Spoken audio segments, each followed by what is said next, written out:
Magandang buhay!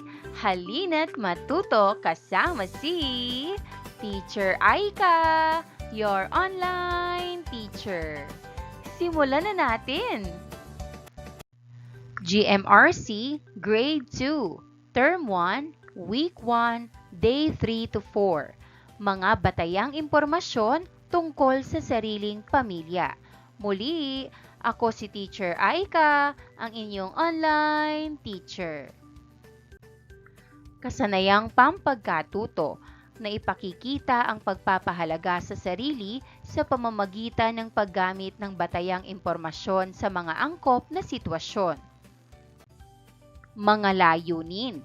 Una, naiisa-isa ang mga batayang impormasyon tungkol sa sariling pamilya.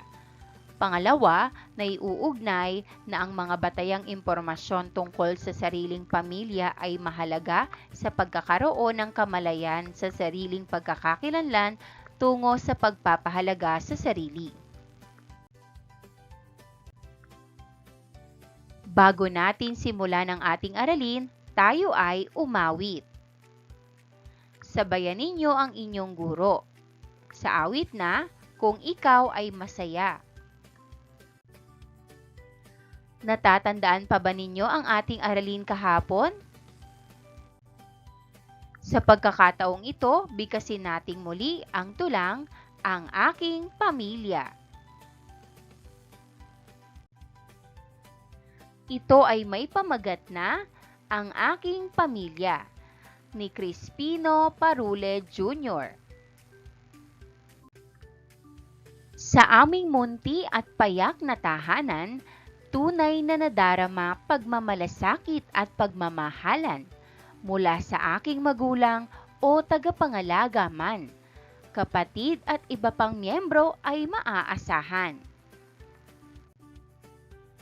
Batayang impormasyon tungkol sa pamilya ay pahalagahan. Wikang ginagamit ay mabisang daan sa pakikipagtalastasan. Tunguhin ito ay kamalayan sa sariling pagkakakilanlan. Pagpapahalaga sa sarili, pagkatutoy ganap na maunawaan.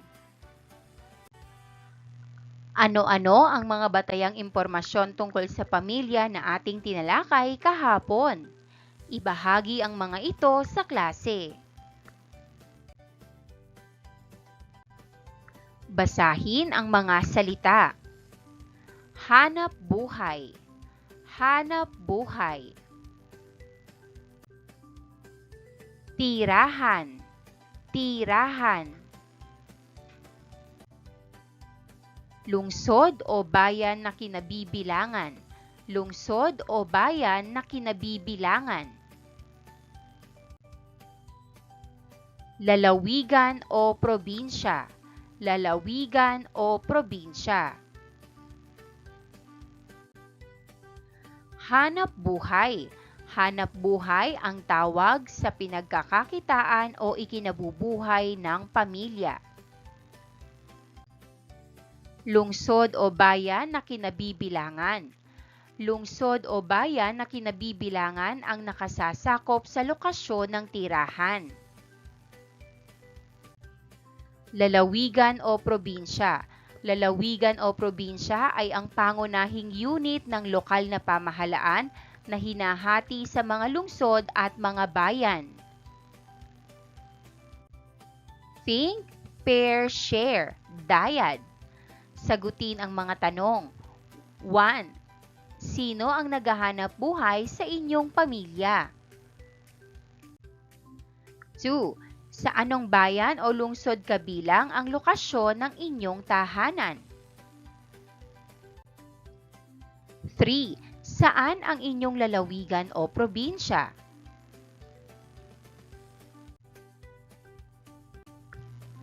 Hulaan mo kung ano ang tinutukoy. 1. Ito ang pinagkakakitaan o ikinabubuhay ng pamilya. Sagot, hanap buhay. Hanap buhay. 2. Ito ay ang lugar o lokasyon kung saan nakatira ang pamilya. Sagot, tirahan. tirahan. 3. Ito ang nakasasakop sa lokasyon ng tirahan. Sagot, lungsod o bayan na kinabibilangan. Lungsod o bayan na kinabibilangan. 4. Ito ay ang pangunahing unit ng lokal na pamahalaan na hinahati sa mga lungsod at mga bayan. Sagot, lalawigan o probinsya. Lalawigan o probinsya. Isulat ang angkop na letra sa bawat patlang. Ilagay ang sagot sa sagutang papel. 1. Hanap buhay. 2. Tirahan. 3. Bayan. 4. Lungsod. 5. Probinsya. Basahin natin. 1. Hanap buhay. 2. Tirahan. 3. Bayan. 4. Lungsod. 5. Probinsya. Batayang impormasyon tungkol sa pamilya. Sagutan ito sa iyong kwaderno. 1. Ako si Patlang. 2. Ang pangalan ng aking mga magulang o tagapangalaga ay sina Patlang. 3. Ang ginagamit naming wika ay Patlang. 4. Kami ay nakatira sa Patlang. 5. Ang kanilang hanap buhay ay Patlang. 6. Kami ay Patlang na magkakapatid. Sila ay sina Patlang. 7. Ang aming probinsya ay sa Patlang. Pagbabahagi. 1. Sa ating naging talakayan at gawain sa araw na ito, ano ang iyong natutuhan? 2. Maaari ba kayong magbigay ng mga batayang impormasyon tungkol sa pamilya? 3. Mahalaga ba na inyong natutukoy ang mga batayang impormasyon tungkol sa pamilya? Bakit? 4. Anong pagpapahalaga ang nalilinang kung may kamalayan sa mga batayang impormasyon tungkol sa pamilya? Ipaliwanag.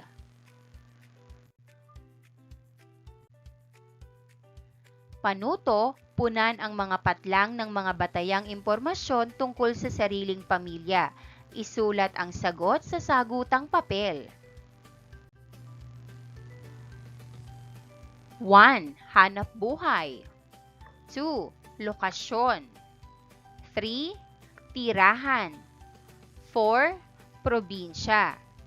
5. Wika.